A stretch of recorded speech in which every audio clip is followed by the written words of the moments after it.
This is my audience.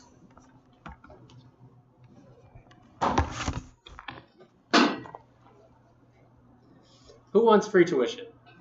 Of course, we all do. It'd be saving us tens of thousands of dollars, and we would graduate college here debt-free.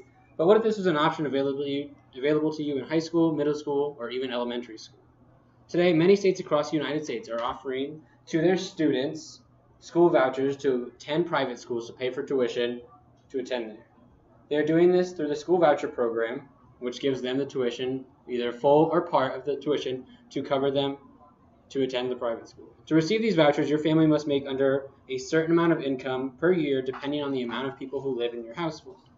The money for these vouchers is provided by the state government, thus providing these students with a sort of scholarship to attend private schools. This has been causing many arguments on the matter of education for years, and the main topics I will be discussing are how the voucher system breaks the separation of church and state, that public schools are losing state-funded money, and taxpayers are losing their money as well. Public schools make up a majority of the education system, and depending on the school district, they can provide a high-quality education for their students. Public schools are only as good as the amount of funding they receive, and all that money that they get is funded by the government. On the other hand, private schools will receive their money from donations and from the church if they are religiously affiliated. With almost all of them are, if a private school is affiliated with a religious organization and receiving they're religiously affiliated, which almost all private schools are. If a private school is affiliated with a religious organization and receiving money from the government, then it breaks the concept of separation of church and state. If students were able to receive vouchers for private education, they should be coming from the school itself and not specifically from the government. This is one of the largest arguments on not allowing government money to be funded into private school systems. With government money being funded into private schools, which they create a curriculum that can teach almost anything that the money is set aside for the public school and is lost. According to Michael Fletcher, the author of Public Money in Private Schools, many people who are open to voucher programs and money funding religious schools, they believe that with this program, many public schools are going to be left behind by the government support to these private schools. Although they are religiously affiliated, it is still possible that these private schools are able to teach their students and have them succeed. Michael Fletcher also has shown many studies that the majority of private schools have higher graduation rates and students might have better test scores as well. The downside to them being able to create their curriculum is that some of these lessons that they may teach can be quite absurd. There have been many private schools that have taught lessons such as the idea of dinosaurs not existing or them existing a few thousand years ago along with the human race.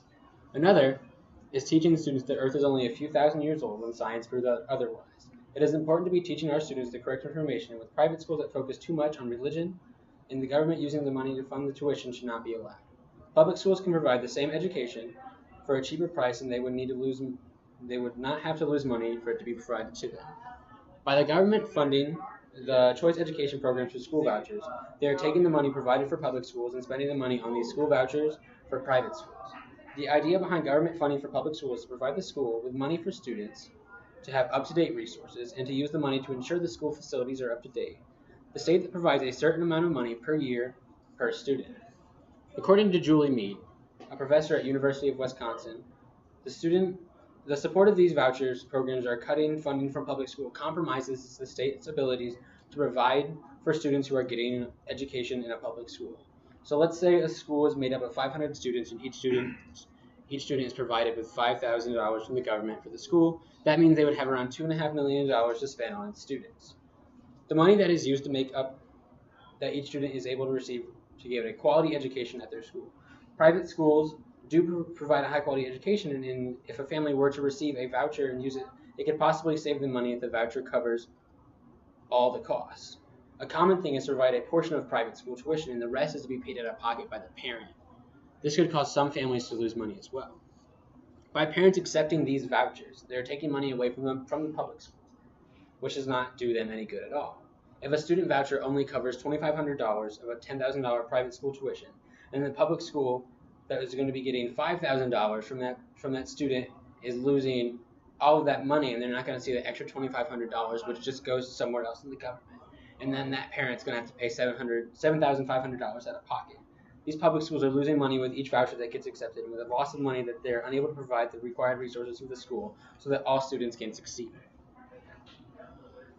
This money that the schools get for student resources and building provisions, and without up-to-date textbooks and buildings that meet code, students will have a hard time at school. If a student is walking around the hallway with leaking ceilings and flooded hallways, they're going to feel undervalued as a student and they're not going to do as well. Thus, the money that public schools lose, which could be at times over $100,000, is why this student is not up to code to provide schools are getting the money provided. By taxpayers to ensure the safety in our public school systems, taxpayers pay a lot of money, and the money collected by these taxpayers helps the government pay for things such as roads, schools, hospitals, and now the voucher system, which is helping pay for private education. As a taxpayer, I personally don't want my money to be used to fund private schools. They are affiliated with the church and should not be receiving all their money from them. They should be receiving all their money from them, or donations made by people who support the private school.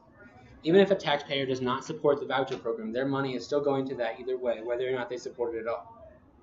Taxpayers do not have the choice of where their tax dollars are going, and so if they don't support the voucher program, or if their student who is not attending a private school, they have no choice whether or not to allow the money collected to go towards that private school.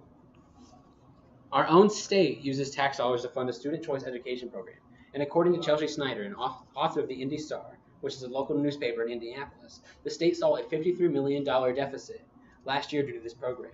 The program lost our state and taxpayers' money trying to afford the choice education program.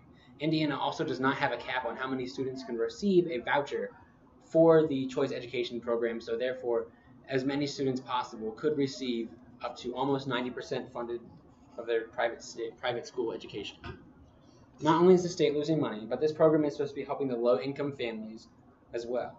As stated, the voucher does not cover all the tuition of private schools. According to Indiana's regulations on the choice school program, a student may earn up to 90% of the tuition funded, which can cover a lot of the costs and save some money, which is good for some families. But not every student is going to earn that 90%. Some only earn up to 50% or less. Therefore, whatever is left has to come out of the pocket, making low-income families spend maybe up to a fourth of their yearly income for a private school that might not even provide their child with a proper education. Overall, the choice education program is not a program that should be funded by the government. The amount of catastrophes that follow it are causing a lot of harm to the public education system. The idea of keeping the government separated from the church is in a way stated in the First Amendment by not allowing the government to interfere with religious ideals. The idea behind the voucher program is causing public schools to lose their money, and not only does it defeat the purpose of state funding for public schools, the leftover money per student does not in any way help the public school or even the private school. This loss of money that comes from our taxpayers who want to know where their money is going upsets them due to the funding of private schools when the money should be going towards the public schools. Overall, the voucher program is not that useful.